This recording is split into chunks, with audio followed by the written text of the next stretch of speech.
বন্ধুরা, এই মুহূর্তে সব থেকে খুশির খবর বাংলার আবাস যোজনায় আবেদনকারীদের জন্য।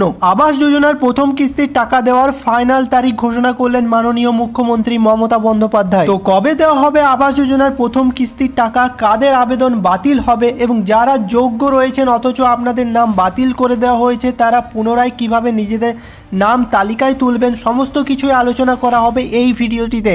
আবাস যোজনার যাচাইয়ের কাজটি শুরু হয়েছিল সেপ্টেম্বর মাসের 21 তারিখ থেকে, কিন্তু রাজ্যের বিভিন্ন এলাকা থেকে বিভিন্ন রকমের অভিযোগ এবং বিক্ষোভ আসায় সময়সীমা বাড়িয়ে 14 নভেম্বর করা হয় এবং 21 নভেম্বরের মধ্যেই চূড়ান্ত তালিকা জমা করতে বলা হয়। কেন্দ্র টাকা না দেওয়ায় এই টাকা রাজ্যের কোষাগার থেকেই দেওয়া হবে বলে ঘোষণা করেছেন মুখ্যমন্ত্রী মমতা বন্দ্যোপাধ্যায়, আর সেই কারণেই এই যাচাইয়ের কাজ চালানো হবে।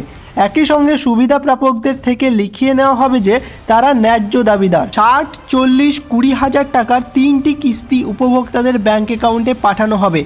এই প্রকল্পের SOP অনুযায়ী 20 ডিসেম্বরের মধ্যে প্রথম কিস্তির টাকা দেওয়া সম্পন্ন করা হবে। তবে যাচাই পর্ব সেরে চূড়ান্ত অনুমোদন দিতে হবে জেলা শাসকদের। ডিসেম্বর মাসের প্রথম সপ্তাহ থেকেই রাজ্যের কোষাগার থেকে বাংলার দরিদ্র মানুষকে বাড়ি তৈরির টাকা দেওয়া শুরু করবে নবান্ন। বুধবার এই সংক্রান্ত বৈঠক করে একগুচ্ছ সিদ্ধান্ত নেওয়া হলো মুখ্য সচিব মনোজ পন্থের বৈঠকে। সেখানে যোগ দিয়েছিলেন সংশ্লিষ্ট দপ্তরের সচিব থেকে শুরু করে প্রতিটি জেলা শাসক। 2022 সালের ডিসেম্বর মাসে কেন্দ্র 11 লক্ষ বাড়ি তৈরির প্রশাসনিক ছাড়পত্র দিয়েছে, কিন্তু একটি টাকাও দেয়নি মোদী সরকার। সে সময় এক পর্ব যাচাইয়ের কাজ চালিয়ে চিহ্নিত করা হয়েছিল ন্যায্য প্রাপকদের। তবে প্রায় 2 বছর ধরে কেন্দ্র টাকা না দেওয়ায় অনেকেই মারা গিয়েছেন, অনেকেই পরিযায়ী হয়ে অন্য কোথাও থাকতে শুরু করেছেন, আবার অনেকে টাকা জোগাড় করে বাড়ি তৈরি করে ফেলেছেন। সেই কারণেই পুনরায় যাচাইয়ের প্রয়োজন বলেই এক আধিকারিক জানিয়েছেন। রাজ্যের স্ট্যান্ডার্ড অপারেটিং প্রসিডিওর মেনেই যাচাইয়ের কাজ করতে হবে বলেও নির্দেশ দেওয়া হয়েছে জেলা প্রশাসনকে।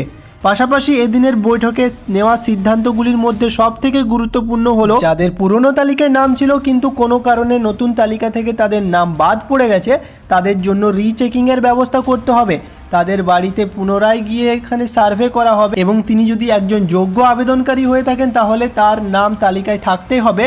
কোনোভাবেই যেন একজন যোগ্য আবেদনকারীর নাম তালিকা থেকে বাদ না পড়ে সেদিকে কঠোর নজরদারি রাখতে হবে এবং সঠিক মতো যোগ্য আবেদনকারীদের তালিকা চলে এলেই রাজ্যের কোষাগার থেকে ডিসেম্বর মাসের প্রথম সপ্তাহ থেকেই টাকা ছাড়া শুরু হবে। এই সমস্ত সার্ভে এবং সুপার চেকিংয়ের কাজ সম্পন্ন করে চূড়ান্ত তালিকা প্রকাশ করতে হবে 21 নভেম্বরের মধ্যেই। প্রথম কিস্তিতে আপনারা সকলেই পেয়ে যাবেন 60,000 টাকা। তারপর সেটি দিয়ে বাড়ি বানানো শুরু করলে প্রমাণ দেখালেই আপনারা পাবেন দ্বিতীয় কিস্তি 40,000 টাকা।